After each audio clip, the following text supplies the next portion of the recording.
Hello students. Last lecture को आगे continue करते हुए हम अपनी फर्स्ट इलस्ट्रेशन करते हैं जो कि बेस्ड है एवरेज प्रॉफिट पर। ये गुडविल कैलकुलेशन एवरेज प्रॉफिट के बेसिस पर कैसे करेंगे। देखो, the P and L account है मिस्टर एक्स का, डिस्क्लोज करा उसने फॉलोइंग रिजल्ट 2008, 9 और 10। 3 साल के इसने प्रॉफिट गिवन है, 8 के, 9 के और 10 के। फिर ये फॉलोइंग एडजस्टमेंट्स है। क्या कह रहा है, X intend to sell business to Y को बेच रहा है, ascertain the goodwill after taking into consideration ये फॉलोइंग फैक्टर्स हैं। ठीक है, क्या कह रहा है कि 2008 के जो प्रॉफिट्स हैं इंक्लूड करते हैं एक स्पेकुलेटिव प्रॉफिट है 20,000 का। स्पेकुलेटिव प्रॉफिट जो होते हैं वो एबनॉर्मल गेन होते हैं। स्पेकुलेशन का मतलब होता है सट्टेबाजी करना। तो सट्टा जो होता है वो हर बार नहीं लगता, कभी चांस की बात हो जाती है। तो 2008 में उसका जो प्रॉफिट हुआ है वो स्पेकुलेटिव है। स्पेकुलेशन का कितना पार्ट उसमें 20,000 रुपये का।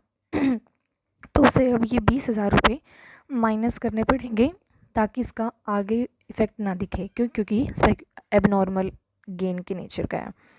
तो 20,000 हम अपने 1,00,000 रुपये में से हमें माइनस करने पड़ेंगे। फिर नेक्स्ट पॉइंट में कहता है कि प्रॉफिट है जो 2009 के वह reduced by 30,000 due to loss of fire का जो लॉस हो गया था उसकी वजह से हमने 30,000 रुपये का प्रॉफिट अपना कम कर दिया था। जो फायर से लॉस होना क्या होता है, एबनॉर्मल लॉस होता है। तो हम इसको एड बैक करेंगे क्योंकि हर बार थोड़ी ना आग लगेगी, कभी कभार लग जाती है।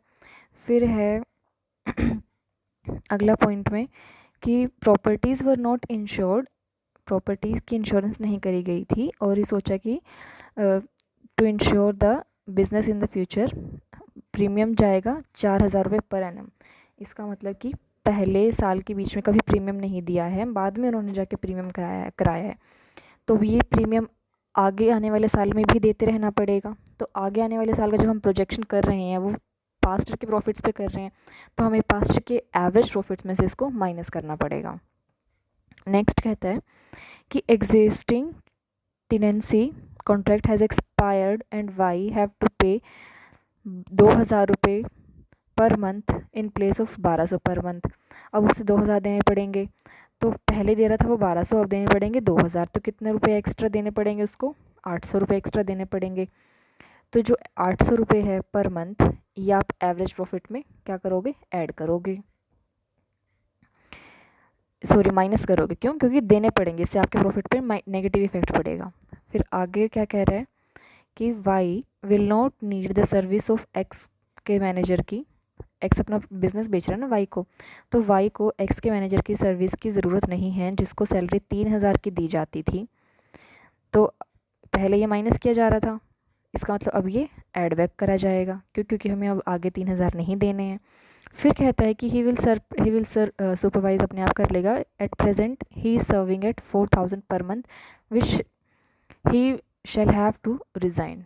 तो अब ये 4,000 की ये हमें माइनस करने पड़ेंगे इसकी सैलरी देने के लिए। फिर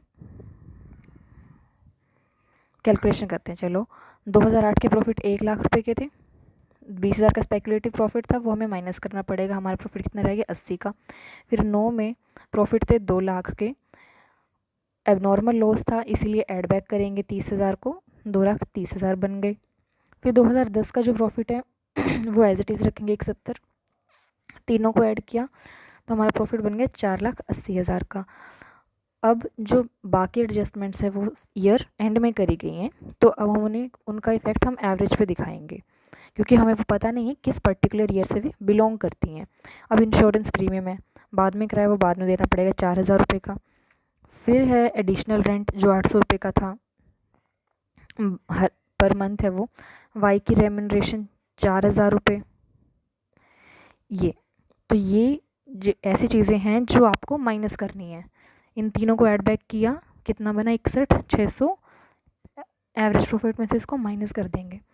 फिर आगे उसने कहा था कि 3,000 जो उसको सैलरी दे रहा था उसको उसकी ज़रूरत नहीं है आगे, तो अब वो इन 3,000 को वो ऐड बैक करेगा 12 महीने के हिसाब से।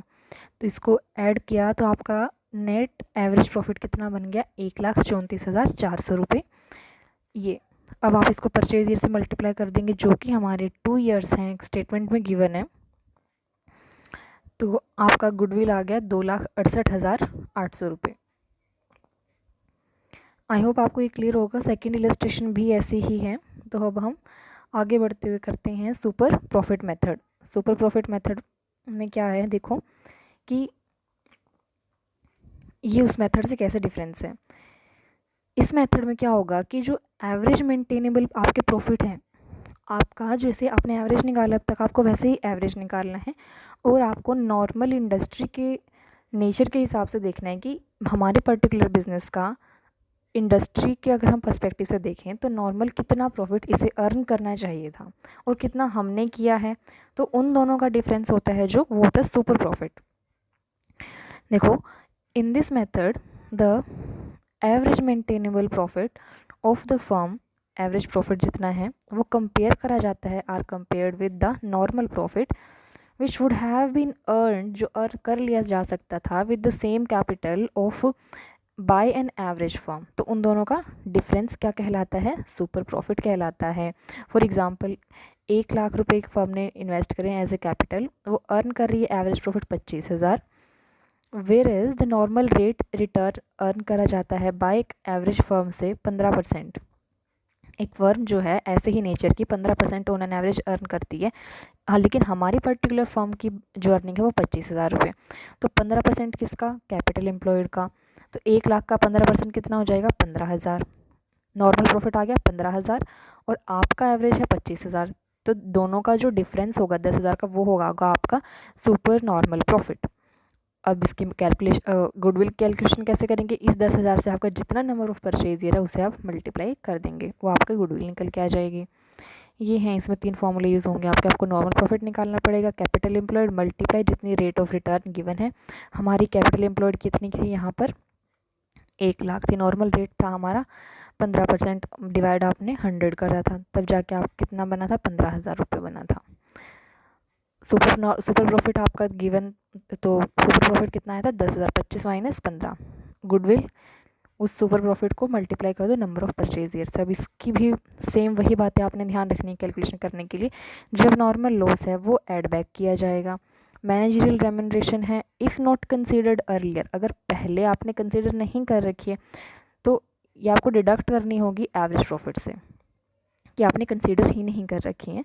फिर है इनकम टैक्स, जो है वो आपको माइनस करना पड़ेगा। क्यों, क्योंकि ऑल्सो भी deducted from the average profit, क्योंकि जो हम एवरेज प्रॉफिट जो हम यहाँ पे कंसीडर करते हैं गुडविल कैलकुलेशन के लिए, वो हमें वो वाला प्रॉफिट देखना होता है जो आपको इक्विटी शेयर होल्डर्स के लिए बांटने के लिए जो प्रॉफिट रखा होता है बिफोर टैक्स, वो देखना होता है। इसलिए हम अपने टैक्स को डिडक्ट करते हैं।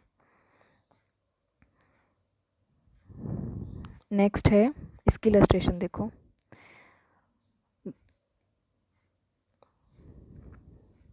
The Gamma company is to be absorbed by Delta company. Gamma company को एब्जॉर्ब किया जाएगा डेल्टा कंपनी से। तो गामा कंपनी अपना बिजनेस बेच रही है, डेल्टा उसे खरीद रही है। द टू कंपनीज एग्री कर जाते हैं basis calculation of goodwill 3 years. अब परचेज ईयर आपके 3 हो गए। On off the average annual super profit, the net profit being average over 5 year, 5 year का आपको ये प्रॉफिट दे रखा है। Before charging income tax at 55% on income, ये आपका प्रॉफिट कितना है, 6, 7, 8, 9, 10, 5 साल का आपको ये प्रॉफिट दे रखा है। एवरेज हम इसके निकाल लेंगे जैसे। अब बाकी एडजस्टमेंट देखते हैं कि कहता है कि डायरेक्टर्स जो थे गामा कंपनी के, गामा कंपनी कौन सी, जिसका बिजनेस डिसॉल्व हो रहा है, डेल्टा उसे खरीद रही है गामा को। तो जो गामा के डायरेक्टर थे, कितने डायरेक्टर हैं, जो 3 डायरेक्टर हैं गामा के, will be appointed to the board of Delta on absorption, ठीक है। It is considered that their service have been worth 5,000 per annum. तो इसका मतलब आपको 5,000 3 बंदों की सैलरी आपको देनी पड़ेगी। कैसे है, पर एनम है, तो 5,000 गुना 3, ये आपको अपने माइनस करने पड़ेंगे क्योंकि आपको आगे देने हैं। There has never been made any charge against profit of Gamma for such services. Average capital invested है 1,80,000। कंसीडर किया जाता है कि नॉर्मल रेट ऑफ रिटर्न जितने एक्सपेक्ट है वो 10% है। इसका मतलब 18,000 आपके नॉर्मल प्रॉफिट होगा। एक 80 का 10% निकाल दोगे तो आपका 18,000 बन जाएगा, वो आपका नॉर्मल प्रॉफिट कहलाएगा। अब हम अपना एवरेज प्रॉफिट की कैलकुलेशन करते हैं। एवरेज प्रॉफिट आपका पिछले 5 सालों का इन तीनों को ऐड किया, ठीक है, उनको 5 सालों का जो आपको स्टेटमेंट में गिवन है 5 साल, उनको ऐड किया आपने, आया आपका 290। ये आपके 5 साल के प्रॉफिट्स गिवन है, स्टेटमेंट में से आप इनको देख सकते हो। 290 आपको इनका टोटल आ गया। एवरेज निकाला 58,000 आया। अब आपको क्या था कि 5,000 रुपये आपको सैलरी देनी है 3 डायरेक्टर्स की, तो वे आपको माइनस करनी पड़ेगी 15,000 रुपये। फिर प्रॉफिट बिफोर टैक्स आ गया आपका 43,000 रुपये।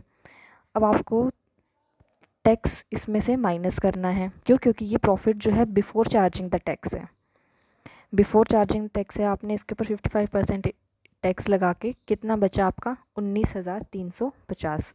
इक्विटी शेयर होल्डर्स को जो प्रॉफिट देते हैं वो आफ्टर चार्जिंग प्रॉफिट देते हैं, as a dividend, after charging tax होता है वो। तो आपने टैक्स को चार्ज किया, आपका एवरेज प्रॉफिट बन गया 19,350। आपका स्टेटमेंट में से नॉर्मल प्रॉफिट कितना निकला था 18,000 रुपये। 1,80,000 का 10% हुआ था आपका 18,000 रुपये। तो आपका सुपर प्रॉफिट कितना आ गया 19,350, जो कि आपका एवरेज प्रॉफिट है, माइनस करेंगे नॉर्मल प्रॉफिट, 1,350 आपका सुपर प्रॉफिट आ गया। अब गुडविल की कैलकुलेशन के लिए हम इसे किससे मल्टीप्लाई करेंगे? परचेज ईयर से। परचेज ईयर कितने थे हमारे स्टेटमेंट में? 3, तो 1,350 को 3 से मल्टीप्लाई कर देंगे, आ जाएगा 4,050 ही हमारी किसकी अमाउंट है? गुडविल के। तो आई होप आपको ये दोनों मेथड हमारे क्लियर हो गए हैं, नॉर्मल प्रॉफिट और एवरेज प्रॉफिट से और सुपर नॉर्मल प्रॉफिट से। हमारे 2 मेथड्स कवर हो गए, बाकी के हमारे मेथड्स हम अपने नेक्स्ट वीडियो में कंटिन्यू करेंगे।